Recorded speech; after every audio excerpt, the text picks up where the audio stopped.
Hello guys, maray na hapon po sa Indogabos. Ayan, igo po akong i-share sa Indo na video na iningani pong video na ini na i-upload ko na po ni sa kuya man po na page. Kundi po dahil ang page ko po nagka-violation. In-upload ko po na video na ini. Sabihin ta na pong di siya napansin kaya gusto ko pong i-post po igdi sa page po ni Manay Kaday sabihin ta na pong gusto mi man po sindan tabangan dawa sa sadit lang po na bagay na kaya mi man pong itao sa inda dawa nga ni po kami tios man mas tios pa man po sinda sa muya kaya dawa po sa sadit na bagay gusto mi man po sindang mataan na dikit na tabang na makakatabang man po sa inda dawa sadit na bagay lang po ini naranasan mi naman po kaya yan na ito po bagang sabihin na po na mayo ka kan time na ini o kan time na ito mayo ka talaga tapos biglang may sarong tao na ginamit ni God para mataanan ka minsan dikit na blessing sabihin na minsan sadit po yan na bagay dako lang blessing na po yan kaya gusto mi man pong magbalos gusto mi man pong mag-share sa mga taong na kumbaga deserve man po natabangan talaga. Ini po kayang video na i-share ko sana po ning dalanan po nindo o panoodon po nindo. Ini pong pamilya po na ini po ni ang primerong pamilya na tatabangan ni Manay Kaday na halik na po sa iya po na sweldo sa Facebook sa iyang pagba-vlog. Sabihin tayo na po bako man po ini kadakulan, bako man po ini kumbaga sadit na tabang lang po ini sadit man na bagay pero sa mga tao pong arugninda na namatian mi naman po yan sa mga tao po na arugmi po na minsan kadikit na bagay ang itao sa imo dako lang blessing na po iyan kaya sana po dalanon nindo po ang video po na ini dahil iyo po ini ang pamilyang gusto ming tabangan ni Manay Kaday. Salamat po na maray.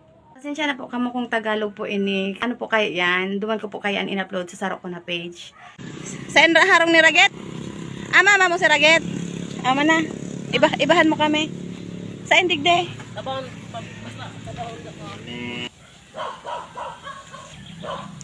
ayan guys anak daw pala to ni Ate Raget ang Raget kapatid yan ni Ate Inol ayan tulungan natin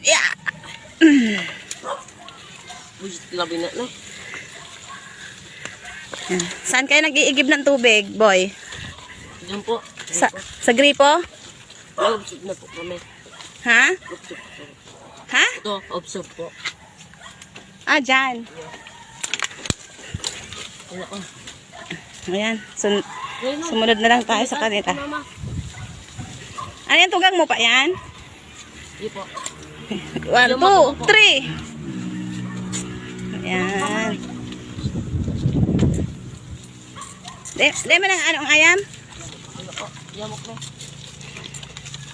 Kausapin natin si Ate Raget kung bakit pinapabayaan nilang ganon si Ate Inol samantalang andyan pa naman pala siya. Tara guys, silipin natin si Ate Raget. Sa'yo na agyanin doon ay. Ay! Ay Diyos ko, nahulog sa puso ko. Ay! Imaan pala. Get! Ano?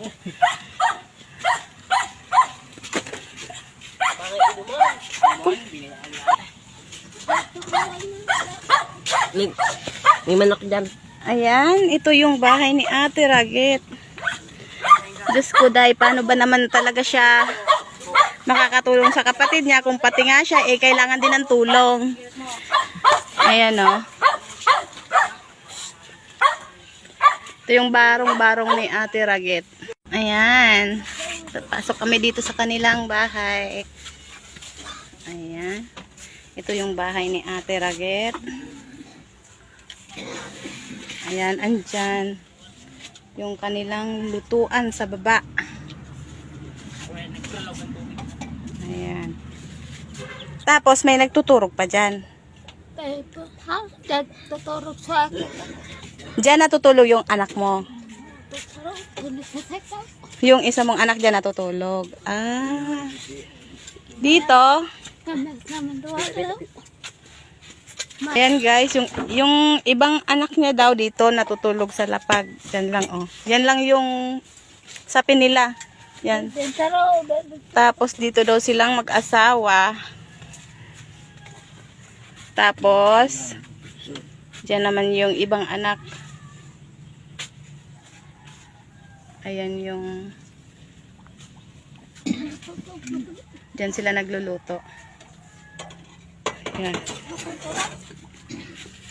Paano nga naman talaga makakatulong siya sa kapatid niya kung siya nga kailangan din ng tulong, 'di ba?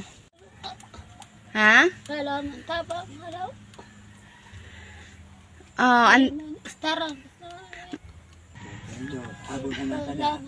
Parang hindi kami magkakaintindihan ni Ate Ragit dito, guys. Andito ako pa kasi gusto kong itanong kung bakit hindi niyo tinutulungan si Ate Inol. Pero alam naman namin sa sitwasyon niyo na nasagot na din yung tanong ko. Tanong namin. Ayan nga. Si Ate Inol laging doon natutulog sa may kanto. Ayan guys, tulad nga ng sabi ko, imbis nang itanong ko sa kanila kung bakit hindi nila tinutulungan si Ate Inol, kasi syempre ate siya. Parang nasagot na yata yung tanong ko, kasi nga nung pagpasok ko pa lang nakita ko pa lang yung sitwasyon nila dito. Ayan. Alam na natin yung sagot. Kaya sana lang, ang masasabi ko lang, sana lang matulungan si Inol maging si Ate Ragit.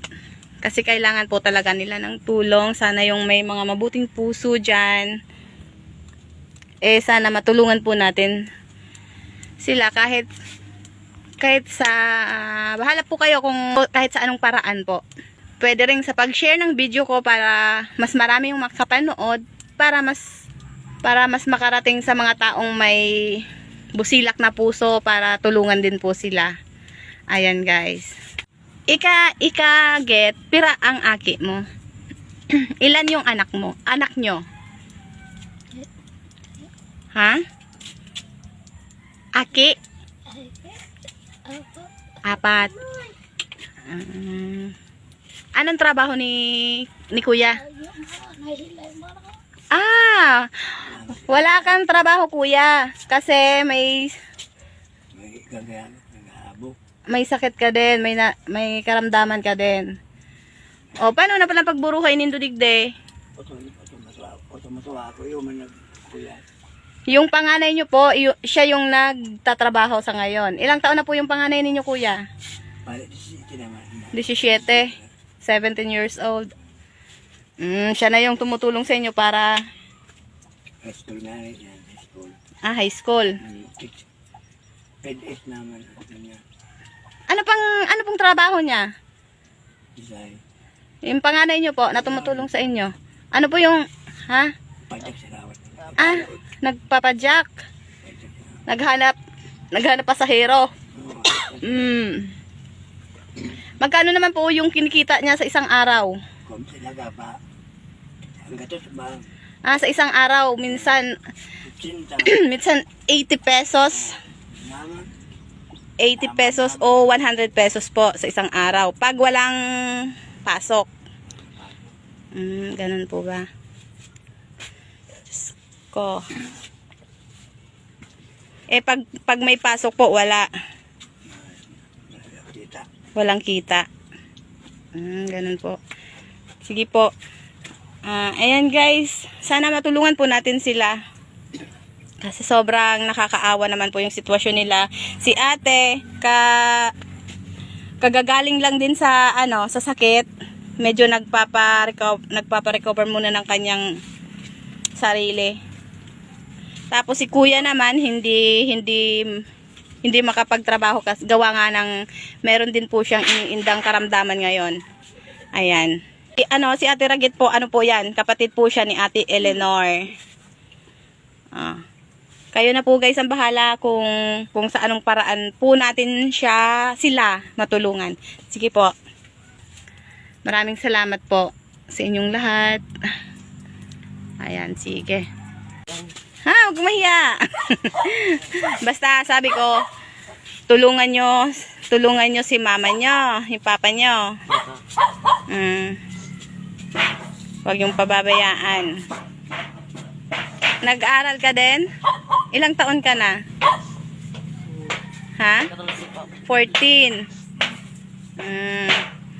Pumapasok ka sa school, tapos pag walang pasok, nagpapadyak din. Oh my God. Ano nga yung pangalan mo, boy? Hindi po. Ha? Philip. Philip. Ayan. Guys, tulungan natin sila, yung pamilyang to, kasi sobrang nakakaawa naman po talaga. Ayan. Pati yung mga bata, nauobliga ng tumulong sa magulang dahil hindi na kinakaya ng kanilang mga magulang na makapagtrabaho sa ngayon. Gawa ng pareha silang merong karamdaman. Ayan guys. Sige boy, malay mo may makahiling kang bijuta. Tabangan ka mo, hade. Sige. Ito po sa Sino naglalaba? Sinong naglalaba? kami po. Kayo lang din. Ang galing naman ng magkakapatid na to. Ayan guys, sana matulungan po natin sila kahit sa anong paraan po. Yung pag-share po ng video na to, pag-share nyo po ng video na to, malaking tulong na po yun. Malay po natin, makarating sa mga tao na handang tumulong sa mga ganyang klaseng sitwasyon. Gustong tumulong sa kapwa natin na mga ganyang pamumuhay. Ang iba pong update tungkol sa persahod po ni Manay Kaday, siya na po ang bahalang mag-istorya po sa Indo. Salamat po. Halatundo na lang po ang magiging niyang content po. Kung sa inapadaruman po ang sa iyang sahod. Sabi ko na pong bako pa man po siya arog kang mga ibang vlogger po dyan na darakulaon ang mga sahod dinda. Pero dako lang tabang naman po yan sa muyang pamilya kay Manay Kaday, sa mga tugang ni Manay Kaday, sa tao po na mapipili mi man po para tabangan. Minsan salit sa nangay po nihong salit na bagay, pero sabi ko na pong yun na nga yung pagsasabi daw, salit na bagay, dako lang tabang na po yan, dako lang blessing na po yan. Sabi nga po kaya dawa salit na bagay, kaipuhan pong ipagpasalamat po. Yan, salamat po na maray.